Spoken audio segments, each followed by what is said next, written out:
I I wanted to continue a previous podcast I was cut off when the disk ran out of space.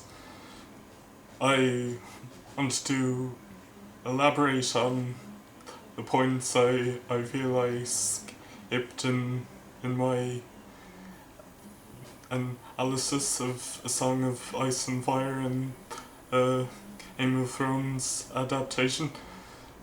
I was going to say that the Atlantean legions, if there's no Battle of Fire, they hopefully might earn their vengeance on their phrase. This would be a interesting, possibly one of my first crackpot ideas based on the show, I know, but if, well, Stannis is alive still, but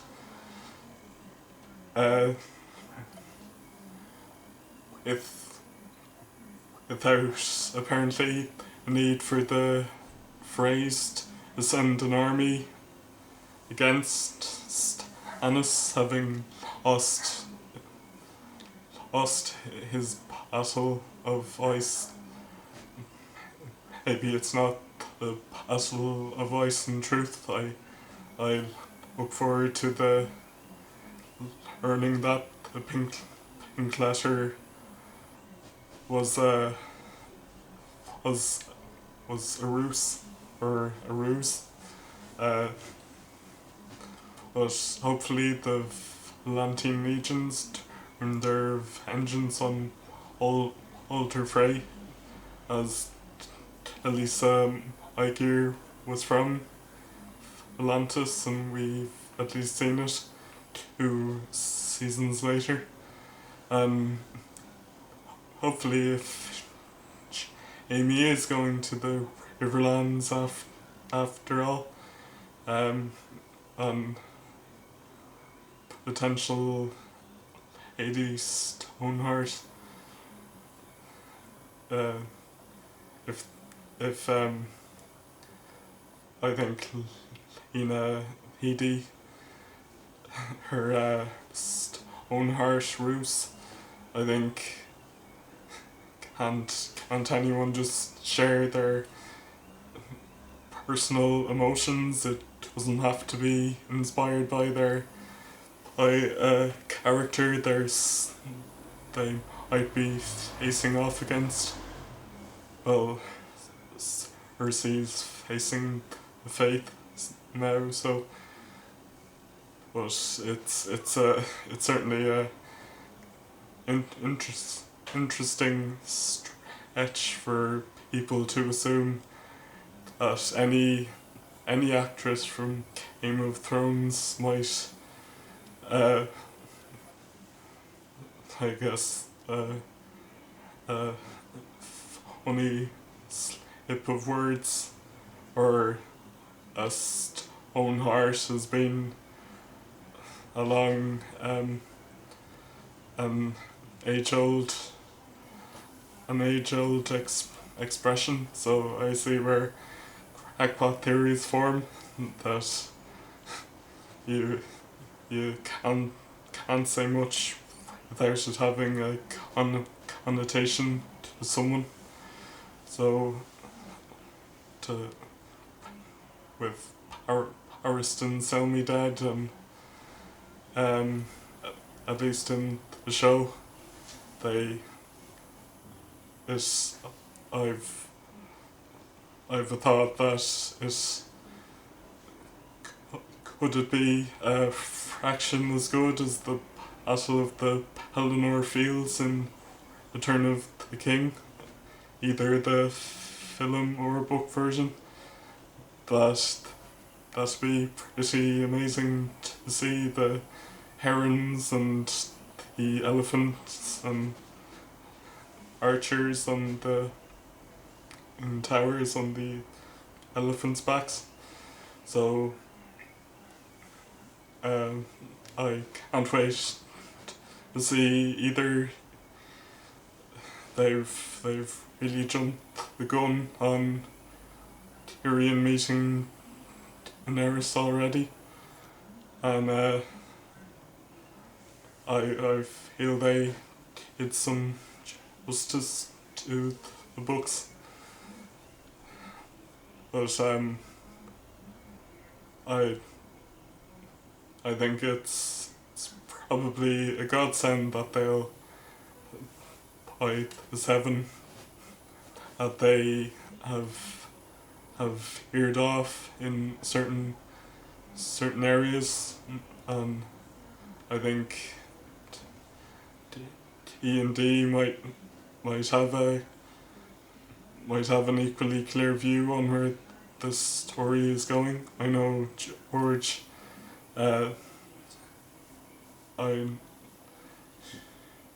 George has certainly given them notes on where the series is headed, but credit has to be given to his loyal core of book readers for the past 20 years or so. I was reading Harry Potter when they first came out, and I'll happily read it again because you really get a kicking if you're a fan of A Song of Ice and Fire. I mean that your loyalty to George and your interest in his stories, like he can write a whirlwind, and I think D&D are writing one aspect of and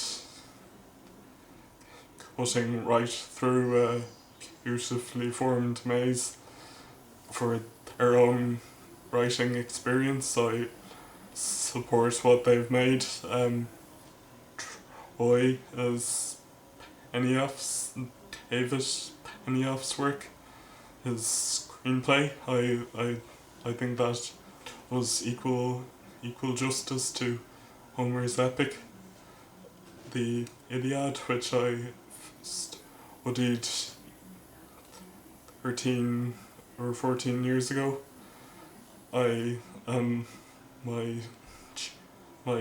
teacher of classics, he gave his personal thumbs up. I think it's interesting that James Cosmo as or Mormont and Eeyore maybe to differentiate, and Sean Bean is the Odyssey, one of the few films Sean Bean didn't die. I think it's interesting that they met. At least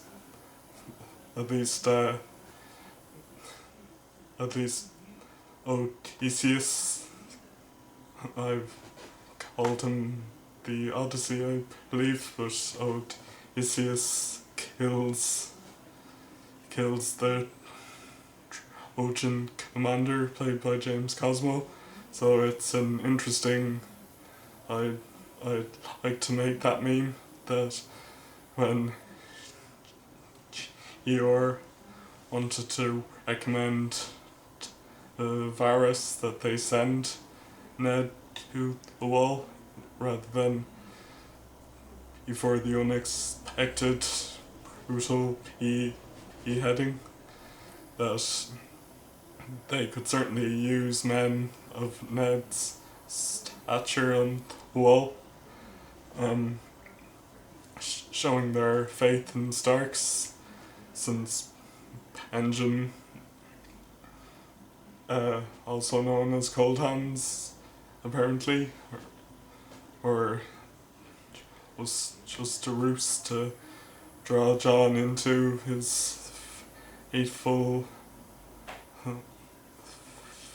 end, at least his stabbing. So maybe I'm going on more of a tangent than I intended, but that's the enjoyment of the series and talking about it.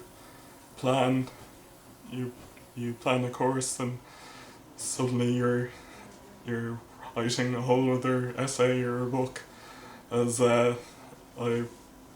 as Origins Epic started as a trilogy.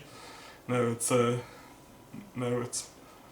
be a septology. I might be mixing film terminology, but it pays to script a future podcast as I intend to do, but just to sum up, I went from the Valentines into Barristan, so yeah, and Daenerys. If Westeros won't be a reunited kingdom, probably not like Arnor of Tolkien's world, but if once kings, now lords, long to be king again, following Robb Stark's Earthmen's lead.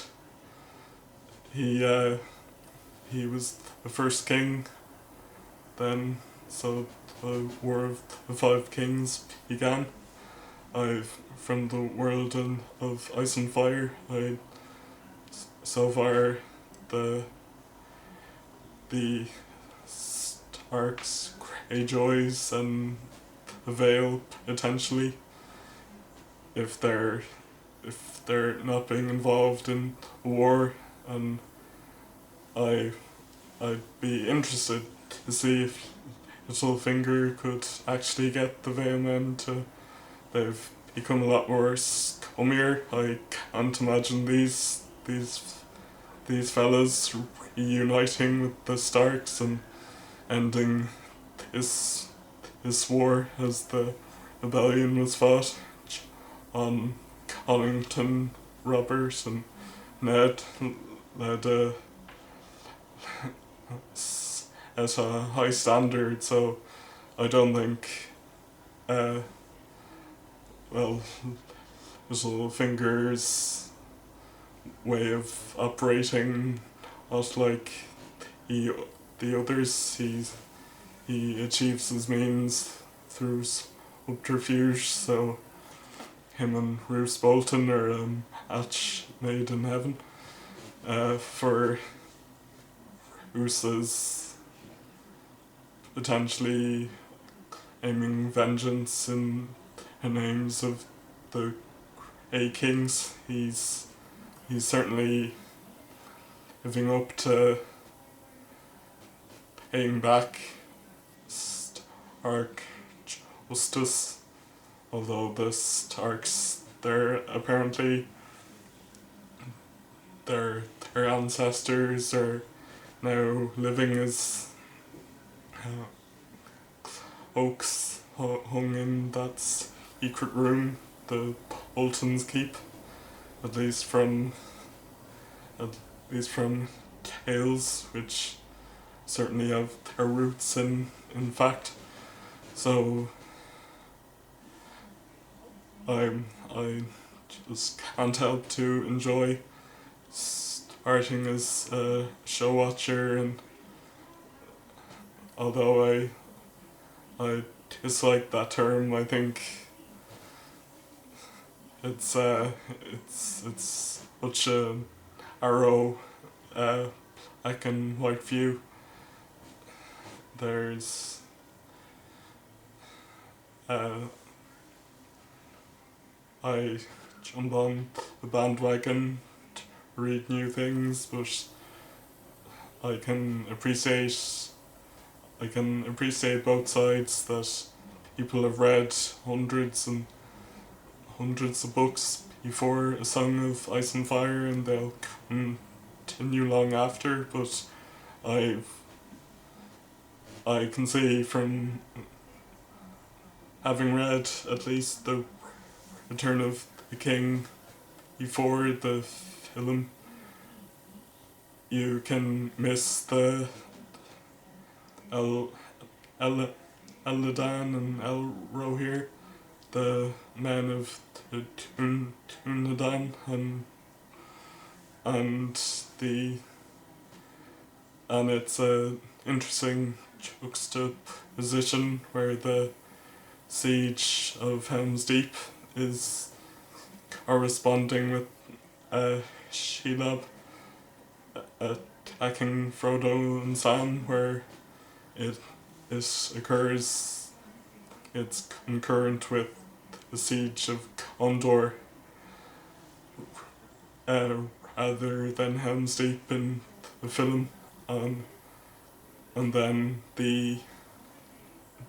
I can see there's a great relevance to Tolkien and George R. R. Martin comparison, just seeing, reading in World of Ice and Fire that the Evenstar, certainly inspired by Arwen the Evenstar and Selwyn Tarth the Evenstar. There's it's the Evenstar as a title stands with the Sword of the Morning, where in inheritance is big, and apparently Duncan he was forbidden to bear Sir Arstan of Pennytree's shield as he wasn't his son, so his having his shield repainted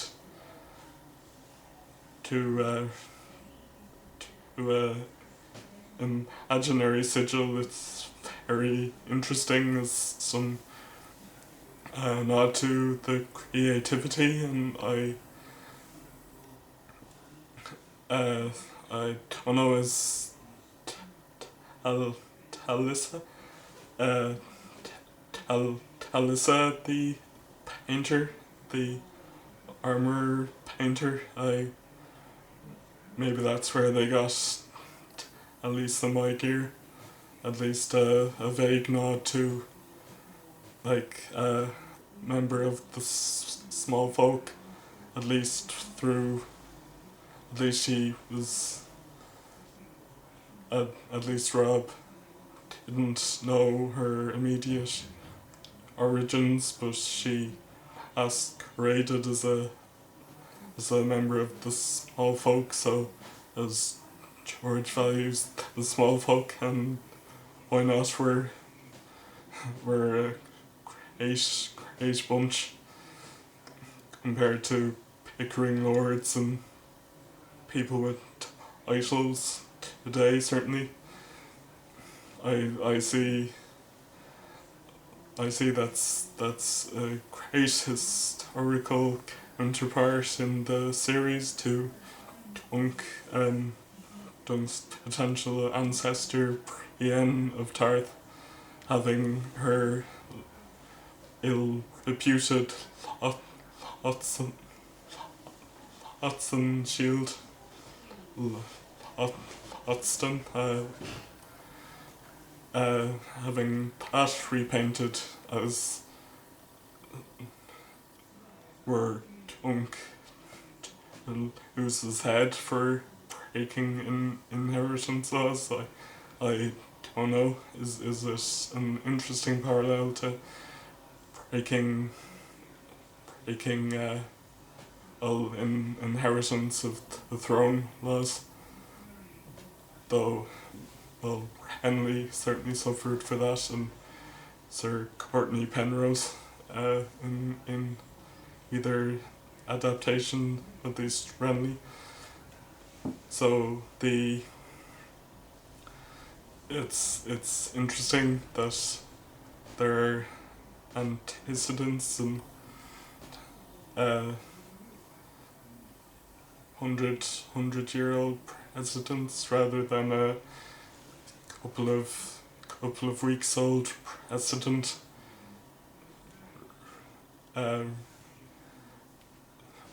The Lannisters rooting themselves by removing Sir Ariston, hopefully to their final detriment, but Sir the Unsullied won't need to end their spears against the remaining Lannisters and others who might just bend the knee, whether to the Whites or wherever the story will end. I see it's in such shambles after the War of the Five Kings and the suspected mopping up operations turning on themselves, the Brotherhood, and hopefully Sir Brendan Tully might, as she's appearing in Winds of Winter with Jane. Maybe there's, I don't know, could Cat come back, or as Lady Stoneheart, or possibly Elisa. I know that might be a hated compromise, but I think why not? If we'll, why not join the clamour for the game bowl and to Elisa being Lady Stoneheart, and just the E&D can bring us on a great adventure equally, just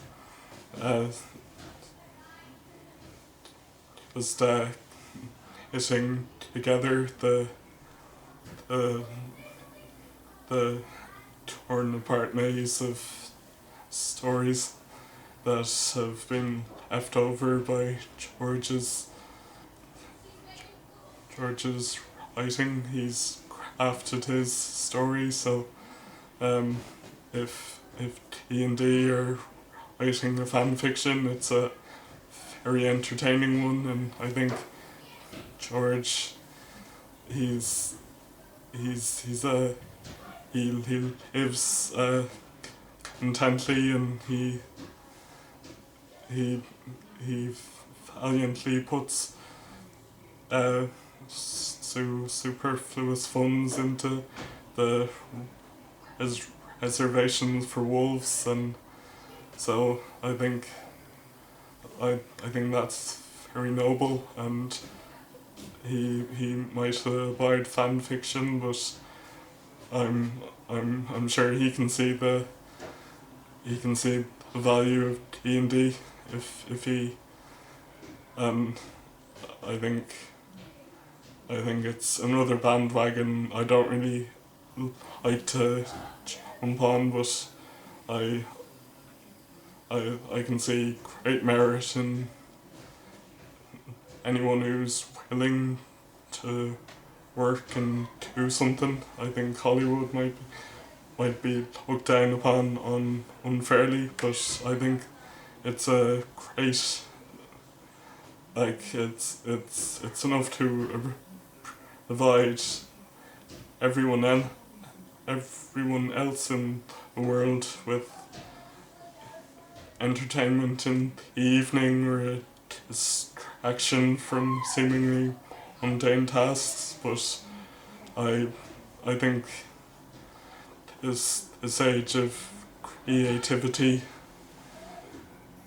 I think the 80s produced such maverick series as Transformers and the Turtles, and I can't wait to see a Mask if it's ever brought out, and to continue the trend, I think Michael Bay also, there's so much amazing source material, and it certainly inspired my design and aspects and interests. So I'll follow where they lead.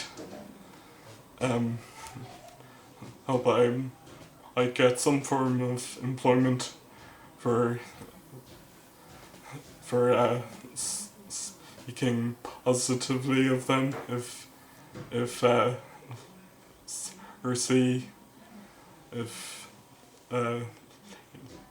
Hades or C can win in infamy, why would people want to skip her at Comic Cons? I recently in attending the Comic Con of Belfast, which I might dedicate my next podcast to, as it was singularly an amazing experience, and I went there alone, but Belfast has been a home to me, and though I won't be returning to graphic design at a degree level, hopefully a degree is a great thing, but I think after I feel people have endless challenges. It always goes to the ultimate level of suffering. People compare that we certainly have it easy, no doubt, compared to people who drink or have, people who have no choice but to drink oiled water in war-torn countries. But I think we'd go mad if we tried to compare every positive experience against terrible experiences. I think I'm born in Ireland, and it's a great country.